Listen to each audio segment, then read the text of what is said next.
Phil Coulson didn't even have a name in the original Iron Man script.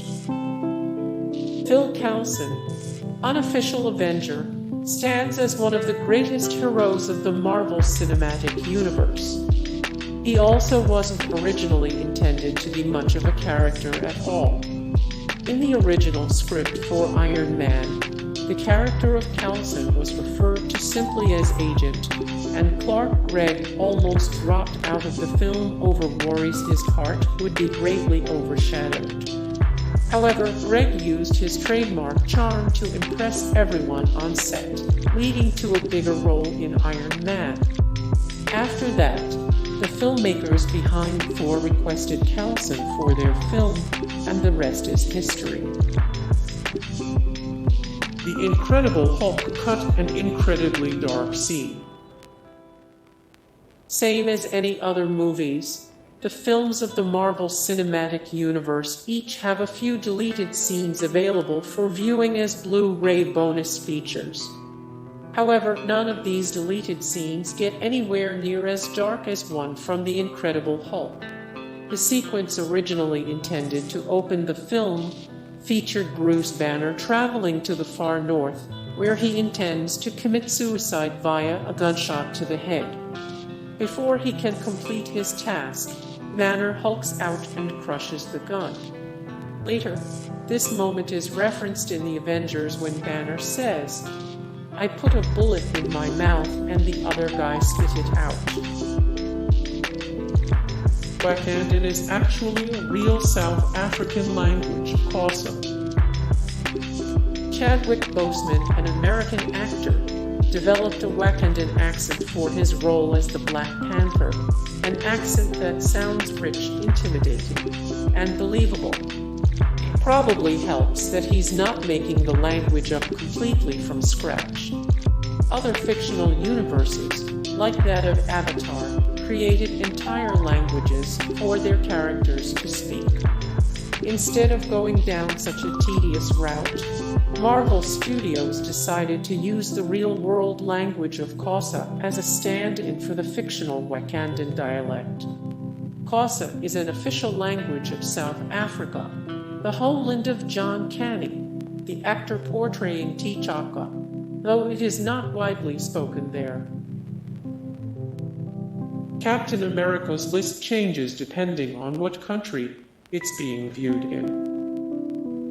Throughout the entirety of Captain America, the Winter Soldier, fans witness Steve Rogers adjusting to a world that aged without him. To help himself acclimate, Cap keeps a running list of things he needs to catch up on, like Nirvana, Star Wars, and the Troubleman soundtrack. However, that's just the list that North American audiences got to see. The list appears differently in other markets, thereby making the references more relevant for fans all over the world. In the UK, Cap needs to check out Sean Connery and the 1966 World Cup final, while in Russia he's tasked with reviewing Yuri Gagarin and the dissolution of the Soviet Union, and so on and so forth. Talk about a committed soldier. Kenneth Choi played his own grandson in Spider-Man: Homecoming. A few individuals, like Chris Evans, have played multiple superheroes over their acting careers, but only one man can claim to have played his own grandson within a cinematic universe. That man is Kenneth Choi. Choi first appeared in the MCU for Captain America, the first Avenger, where he portrayed Jim Morita, a member of Cap's Howling Commando allies. A few years later, Choi appeared as Peter Parker's Principal Morita, the grandson of Jim. Principal Morita keeps a picture of his grandfather behind his desk as a memento and a nod to fans. Chris Evans turned down the role of Captain America. Few superhero actors better embody their character than Chris Evans does Captain America. From his looks to his voice to his earnestness, Evans has forever become the face of the Star-Spangled Avenger, a role he initially avoided. Evans turned down the opportunity to play Cap not once, not twice, but 3 times before finally being convinced to take the part. Evans feared being brought down by the multi-picture contract that came with the job, but he eventually came to relish his role as the good captain, as did his legion of fans.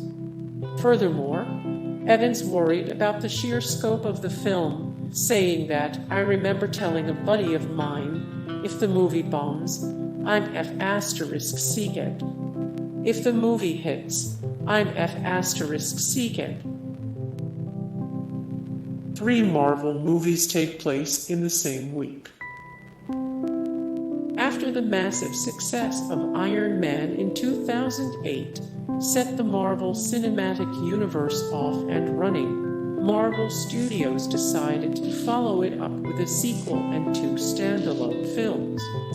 The events of Iron Man 2, The Incredible Hulk, and Thor overlap little on the surface, but according to Marvel canon, these stories all take place within the same week.